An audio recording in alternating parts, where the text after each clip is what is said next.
किसान तो फिर भी 100-200 रुपए या 300 रुपए लॉस में अपनी फसल बेच देगा, लेकिन जो शहर में रहेगा अडानी अंबानी, इसको महंगे रेट के ऊपर, जैसे कि 50 रुपए 60 रुपए का रेट अट्टे का भाव हो जाएगा, जो कि अब 20 से 22 रुपए में मिलता है। लॉलीपॉप सरकार देने लग रही है, लेकिन अब सरकार ये कह रही है कि भाई 19 तारीख को हम हर हाल में आपकी वार्ता सिरे चढ़ाएंगे।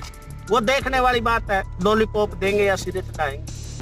कृषि कानूनों को लेकर पिछले 52 दिनों से किसानों का प्रदर्शन जारी है और इस वक्त हम मौजूद है शाहजहांपुर बॉर्डर पर, जहां पर तकरीबन 15,000 से ज्यादा किसान इस वक्त ये भरी सर्दी जो रात आप देख रहे हैं, इस ठंड के बीच करीबन 15,000 किसान इस वक्त प्रदर्शन पर मौजूद है और किस तरह से ये अलाव ताप कर यहाँ रात बिता रहे हैं और इनकी क्या पीड़ा है, ये जानने के लिए हम आज निकले हैं शाहजहांपुर बॉर्डर पर इन किसानों के बीच। आइए इनसे जानते हैं क्या इनका दर्द है और क्या इनकी पीड़ा है।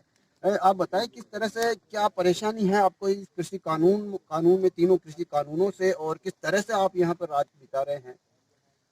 सबसे पहले तो आपको चैनल के हमारी सभी किसानों भाई तरफ से राम राम। राम। सबसे बड़ी बात है, अगर तीनों कानून ये लागू हो जाते हैं देश के अंदर, इसका सबसे बड़ा इफेक्ट किसान पे नहीं पड़ेगा। इसका सबसे बड़ा इफेक्ट हमारे जो शहर के अंदर मजदूर भाई है, कर्मचारी है, व्यापारी है। किसान तो फिर भी 100-200 रुपए या 300 रुपए लॉस में अपनी फसल बेच देगा, लेकिन जो शहर में रहेगा अडानी अंबानी, इसको महंगे रेट के ऊपर, जैसे कि 50 रुपए 60 रुपए का रेट अट्टे का भाव हो जाएगा, जो कि अब 20 से 22 रुपए में मिलता है। सेकेंड ईयर बात, अगर कॉन्ट्रैक्ट फार्मिंग एक आदमी, ईस्ट इंडिया कंपनी हमारे देश पे राज कर गई, अगर हम 2 घरानों को कॉन्ट्रैक्ट फार्मिंग के तहत हमारी जमीनें दे देंगे, तो पूरे देश पे अडानी अंबानी का राज हो जाएगा।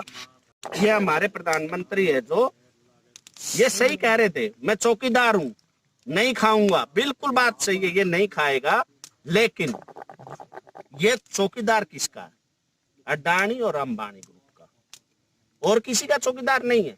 अगर चौकीदार होता, 15,000 किसान इस बॉर्डर के ऊपर बैठे हैं, अदर बॉर्डरों पे भी बैठे हैं, जहां बीजेपी शासित राज्य है, वहां से किसानों को आने नहीं देती पुलिस, कहीं रोड खुदवा देती है, कहीं पुलिस बैठा देती है। तो चौकीदार का काम क्या होता है? प्रजा के साथ ही राज किया जाता है। देश का राजा कौन होता है? प्रजा। प्रजा रोड पे बैठी है और कह रहे हैं ये पाकिस्तान नहीं है। अगर पाकिस्तान नहीं है, चाइना से फंडिंग हो रही है, खालिस्तान नहीं है, तो फिर वार्ता किस चीज की? सरकार से 9 दौर की वार्ता हो चुकी है, लेकिन अभी तक नतीजा सिफर ही रहा है।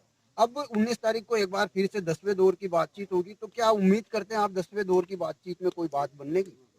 देखो, सरकार के ऊपर दबाव पड़ा है। सुप्रीम कोर्ट ने जो कमेटी गठित की थी 4 सदस्यों की, उसमें एक सदस्य ने अपना त्याग पत्र दे दिया, वो हमारे किसान भाइयों के साथ आ गया। इस चीज का सरकार के ऊपर दबाव पड़ा। लॉलीपॉप सरकार देने लग रही है, लेकिन अब सरकार ये कह रही है कि भाई 19 तारीख को हम हर हालत में आपकी वार्ता सिरे चढ़ाएंगे। वो देखने वाली बात है, लॉलीपॉप देंगे या सिरे चढ़ाएंगे। किसान तो चाहता है बेचारा भाई ये सिरे चढ़ जाए, हम अपने घर को जाएं, फसल भी, पशु भी है घर में, बच्चे भी है, वो भी संभालें। अगर नहीं संभालेंगे, नहीं इन्होंने समाधान किया, 10 दिन लग जाओ, 10 महीने लग जाओ, 10 साल लग जाओ, किसान रोड पर है। उबर रहा भाई। पिछले 52 दिनों से सड़क पर पड़े रहकर ये किसान वो है जो 52 दिनों से लगातार भरी ठंड में रात, किसी तरह से रात बिताकर अपनी मांगों को मनवाना चाहते हैं। हमारे साथ कुछ और भी किसान मौजूद है, आइए उनसे जानते हैं। अभी तक जो वार्ता हुई है उसमें जो संशोधन की बात सामने आ रही है, उसमें सरकार ने ये कहा है संशोधन हम करने को तैयार है। अब किसानों की क्या मुख्य पीड़ा है, वो संशोधन क्यों नहीं करना चाहते? किसानों की तो यही है कि तीनों कानून वापसी हो और स्वामीनाथन की रिपोर्ट लागू की जाए। अब कहीं क्या मेन तकलीफ क्या आ रही है? जो सुप्रीम कोर्ट ने 4 सदस्यीय कमेटी बनाई, उसमें से एक सदस्य ने इस्तीफा भी दे दिया है।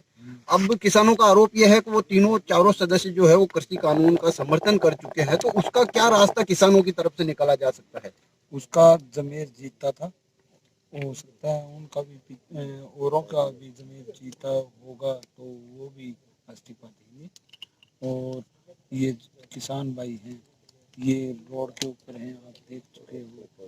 तो सरकार को भी पता होना चाहिए कि ये देश है, ये किसानों का। तो ये पीड़ाएं हैं इन किसानों की, जिसका और तेज मन में इनके है कहीं ना कहीं इन तीनों कृषि कानूनों को लेकर, जिसकी वजह से ही ये किसान मजबूरी में ही कहें, भले किसी भी पीड़ा के चलते कहें, सड़क पर पड़े रहकर अलाव ताप कर किसी न किसी तरह से मजबूरी में अपने समय बिता रहे हैं। और ये उम्मीद कर रहे हैं कि आने वाली 19 तारीख को 10वें दौर की वार्ता में सरकार से इनकी बात बन जाए और इसका कोई जो प्रदर्शन चल रहा है, ये इनका 52 दिनों से जो धरना प्रदर्शन चल रहा है, इसका कोई ना कोई रास्ता निकले, ताकि ये अपने गांव में अपने घरों में जाकर अपनी खेती बाड़ी के काम को संभाल सके।